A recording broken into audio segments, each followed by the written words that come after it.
Bonjour à tous, on se retrouve pour un nouvel épisode de Fairy Tail, la quête de 100 ans. Aujourd'hui, petite review sur l'épisode 10, qui honnêtement était un épisode très drôle, rien de vraiment fantastique à décrire ou à analyser. C'était plus, voilà, on a eu quelques combats entre les différents membres de Fairy Tail. C'était très drôle, beaucoup de fanservice. Ma foi, je prends. Alors, donc, on commence avec Grey, donc, qui affronte donc la team de Laxus, donc Evergreen, Fried et j'ai oublié, je sais plus. Bref, en gros, Fried a utilisé ses sorts de confinement, si on peut dire ça comme ça, pour empêcher Grey d'utiliser sa magie de glace. Bon bah Grey a une parade assez bien trouvée. Bah il va utiliser sa magie anti-démon en fait. Et donc on va dire qu'il se débarrasse assez facilement du petit trio. D'ailleurs très intéressant puisque donc Fried va essayer d'utiliser un petit peu sa magie obscure et ses écritures obscures qu'à l'époque on avait appris qui étaient un petit peu comme le pouvoir de Lévi pour essayer d'apporter de la douleur chez Grey. Sauf que bah au final ça lui a pas ça lui a rien fait du tout. Fried s'est fait défoncer et en fait il a utilisé le pouvoir de Evergreen qui lui permet de transformer en pierre les gens et le pouvoir de Bixlo, c'est comme ça qu'il s'appelle, qui permet de transformer les gens en marionnettes, en petites poupées, pour en fait, ils s'annulent tous les deux, donc voilà, problème résolu. Jubia a voulu intervenir vite fait, parce que, oh là là, il y avait Evergreen qui touchait Grace, c'était pas possible. Elle s'est quand même souvenue qu'elle avait plus de magie, donc ça a évité des problèmes, c'est pas plus mal. Du côté de Wendy, elle va se retrouver à affronter un membre de la guilde Diabolos, puisque ça y est, les Dragon Eaters reviennent un petit peu dans le jeu. Et en gros, elle affronte vite fait un Dragon Eater qui a le pouvoir de la colle, je crois, ou quelque chose dans ce genre-là. Voilà, qui fait un petit peu l'araignée. Bon, ça, rien de très intéressant à en sortir. À part que Wendy essaye d'utiliser ses pouvoirs de dragon céleste, mais ça ne marche pas. Voilà. Du côté de Lucie, elle va réussir à se débarrasser de Lysana avec ce qu'on avait vu à la fin du dernier épisode, donc c'est-à-dire sa mixte Stardress, où elle combine du coup les pouvoirs de Virgo et de Léo, même si je dois bien avouer que c'est un petit peu compliqué parce qu'elle a pas l'air de vraiment, elle a pas l'air de pouvoir utiliser les deux pouvoirs combinés. Donc à ce compte-là, pourquoi utiliser une mixed dress? Elle utilise principalement les pouvoirs de Léo, visiblement. Donc j'ai un petit peu du mal à comprendre l'intérêt de la chose. Ça la rend peut-être juste plus puissante, je sais pas trop. Mais voilà, le design était plutôt cool. Lysana, on a un nouveau design pour Lysana, qui a réussi à se transformer plus ou moins en Kyuubi, donc en renard à 9 queues. C'est toujours sympathique à voir. Je peux comprendre d'où Mashima a tiré son inspiration pour Homura dans Eden Zero. En voyant un petit peu Lysana, je me dis ah oui, effectivement. On a Natsu qui va affronter Gajil. Donc il se fait quand même assez facile. Il s'est pas défoncé, mais on va dire qu'il a quand même du mal. Alors est-ce qu'il est pas à fond ou est-ce que Gajil est suffisamment fort? C'est difficile à dire. C'est Gajil qui nous fait presque une Vegeta en disant oh non, je vais encore perdre contre lui, c'est pas possible, machin et tout. Mais Levi, du coup, intervient avant que ça puisse aller plus loin.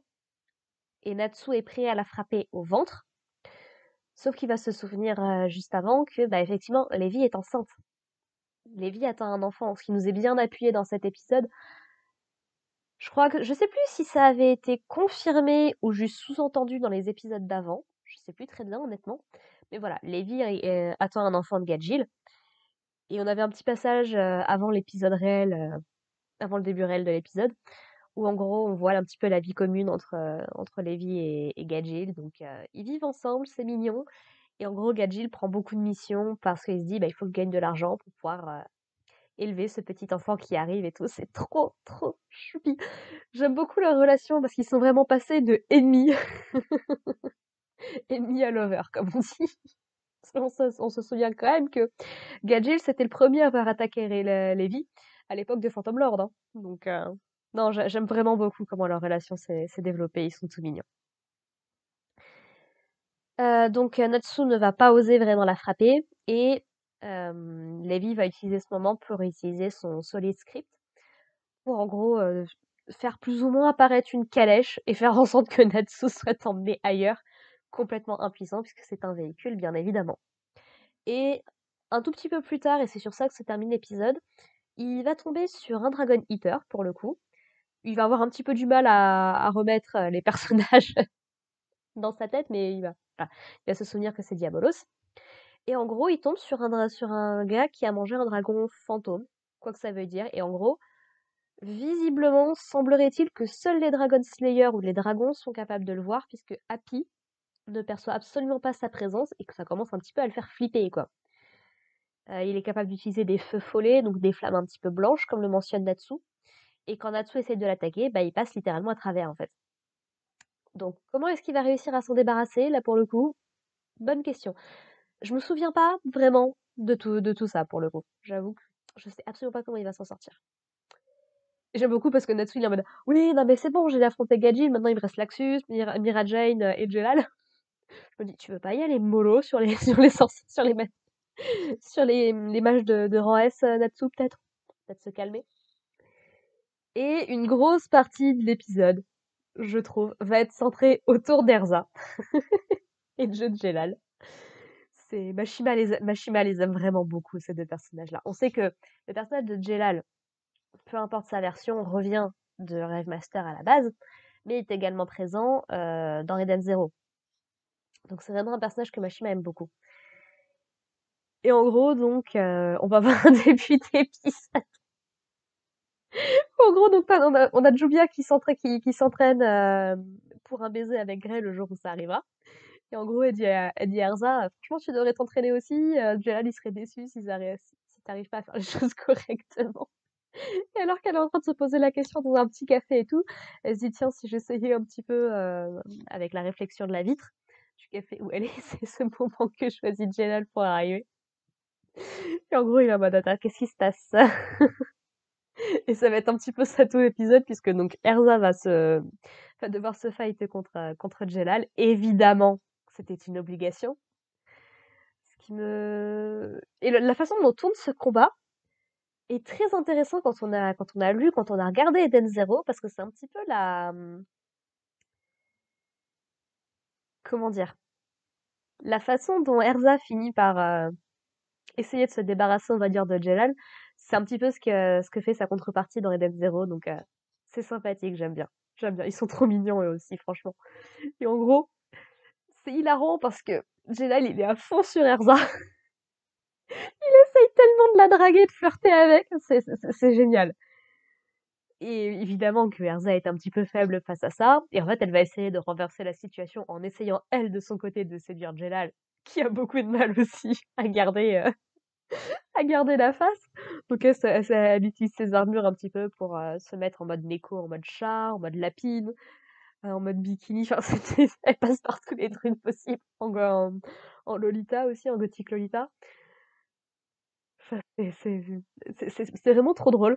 Et en gros, il va y avoir Laxus qui va arriver et tout, qui dit Jelal, je vois que tu t'amuses bien, t'as pas oublié l'objectif, n'est-ce pas? Et Jelal qui lui répond oui, oui, non, approcher Erza ou faire en sorte que Erza s'approche de moi. Laxus est en mode ok, t'as complètement oublié le truc en fait. Et Laxus va décider d'affronter Jelal, puisque Jelal est en mode non, non, mais je laisserai personne faire du mal à Erza, c'est pas la peine d'essayer, machin et tout. Et alors, Laxus parle d'un combat qu'ils ont eu au niveau un moment nommé le jour de pluie. Alors honnêtement, ça ne me dit rien du tout. La seule fois où je me souviens que Laxus et Jelal se sont plus ou moins affrontés, c'était justement pendant la bataille de Fairy Tail, quand Laxus avait un petit peu pété les plombs, si on peut dire. Mais techniquement, c'était pas vraiment Jelal, c'était Mistogan. Donc voilà, ça pose la question. Et du coup, il va y avoir également la Dragon Eaters qui s'en était pris un petit peu à Erza, qui va arriver dans Schmilblick aussi, qui sont évidemment le Dragon Slayer chez Laxus, puisqu'on rappelle que c'est un Dragon Slayer de deuxième génération, je crois, puisque lui a hérité ses pouvoirs d'une lacryma donnée par Makarov, de mémoire. Et troisième génération, on a Sting et Rogue, je crois. Enfin bref, du coup, ça, c'est Erza qui dit mais qu'est-ce que c'est que cette situation, qu'est-ce qui se passe et tout ça. Voilà, c'était un épisode vraiment très comique, ça fait du bien, après toute vraiment la tension qu'on a eue ces derniers temps.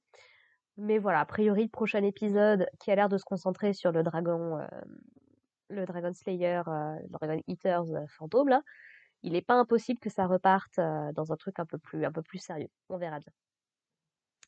Donc voilà, voilà, franchement, un très très bon épisode, j'ai beaucoup ri. C'est, ça me fait beaucoup de bien en fait de revenir sur du Fairy Tail parce que c'est Eden Zero, c'est terminé, donc il faut bien compenser d'une manière ou d'une autre, quoi. Peut-être que quand la quête de 100 ans se terminera, on aura une annonce pour le retour de Eden Zero l'année prochaine. Franchement, moi ça me va si c'est un truc comme ça qui se passe. Parce on arrive à la moitié de saison, donc potentiellement, je pense pas que je me posais la question si on allait avoir une saison de 12 ou 13 épisodes, ou plutôt une saison complète de 24-25. Je pense, vu comment a l'air de se dérouler l'arc, même si j'ai encore deux épisodes à rattraper, je pense, et encore mes souvenirs sont pas foufou, mais je pense effectivement qu'on va avoir une saison complète de 24-25 épisodes. Donc on a le temps de voir sur la période automnale encore, quoi. Bon, on a jusqu'à novembre a priori encore. Novembre, décembre peut-être même. Enfin bref, on verra bien. Sur ce, bah écoutez les gens, merci de m'avoir écouté. Et puis on se retrouve la prochaine fois pour l'épisode 11 sur le dragon fantôme. Allez, portez-vous bien. Bye.